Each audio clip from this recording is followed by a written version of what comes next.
مرحبا جميعا، معكم خليل فلوكس تي في. جايز، قبل ما نشوف شو الاكله اللي اليوم رح نكون عم نعملها سوا، خليني اخبركم شو صار معي. مثل ما شفنا الاكلات اللي عملتها هي لحمه ودجاج واومليت، واللي صار انه حدا من رفقاتي دق لي وقال لي خليل اعمل شيء خاصه بالفيجنز، واللي ما بيعرف شو يعني واحد يكون فيجن خليني اخبركم شو معناتها. الفيجن هو انه ما تاكل شيء خاصه بالحيوانات، يعني ما تاكل لحمه، ما تاكل دجاج، ما تاكل الاشياء اللي بتجي من الحيوانات مثل اللبنه والجبنه او البيض او العسل الى اخره. بلس ما بيلبسوا لا فرو ولا جلد يكون حقيقي. واذا عم تسأل ليه الناس ممكن تعمل هيك، في 3 اسباب. اول واحد هو كرمال الطبيعة، ثاني سبب كرمال الحيوانات ورأفة بالحيوان، وثالث سبب كرمال الاسباب الصحية والامراض اللي ممكن تسببها اللحمة او الاكل الحيواني. واذا في حدا فيجن من اللي عم يحضر الفيديو ينزل يكتب لي بالكومنتس. وهلا خلينا نشوف شو هي الاكلة اللي رح نعملها سوا. الاكلة اللي رح نكون عم نعملها هي معكرونة مع خضرة. اكيد اول شيء رح نكون عم نعمله هو نسلق المعكرونة. بعد ما غليت المي بدنا نحط المعكرونة.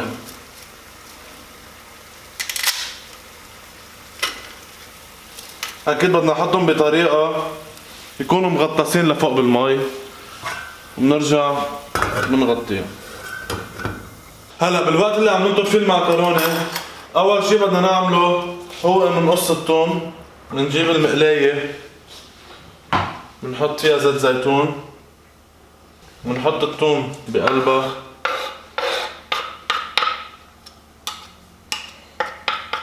وكمان بنحطها على النار. نرجع نجيب الكوسة بنقصها بهالطريقة،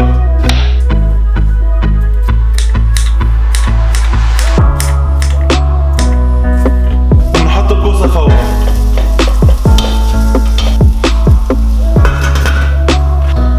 بنجيب ربع بصلة وبنقصها،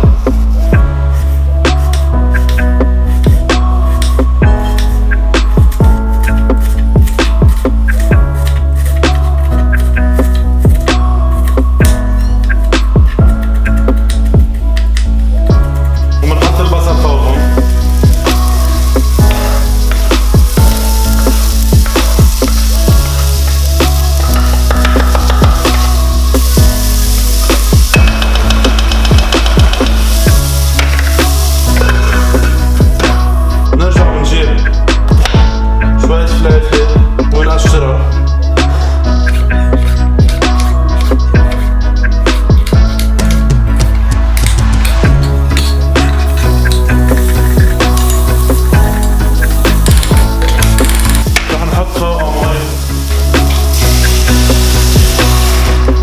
نستعمل نص باذنجانة.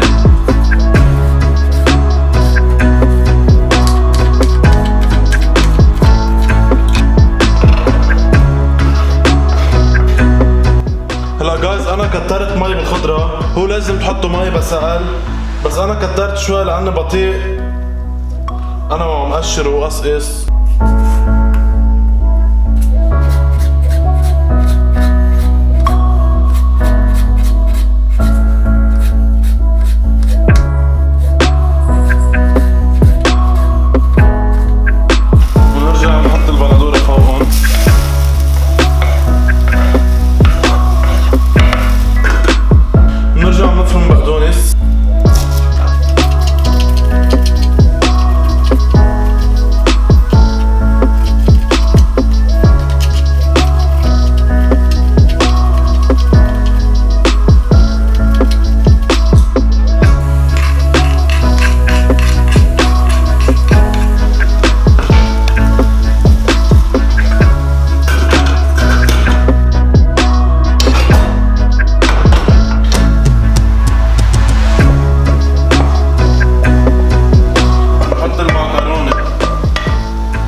ننطرها شوي لتبرد.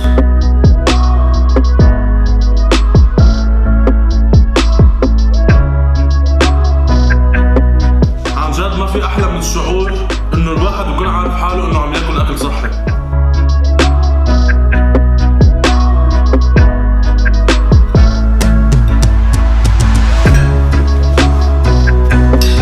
وهيدي اكلتنا لليوم، ان شاء الله تكون عجبتكم، وما تنسوا تنزلوا تكتبوا بالكومنتس شو الاكله اللي حابين تشوفوها تلات الجاي.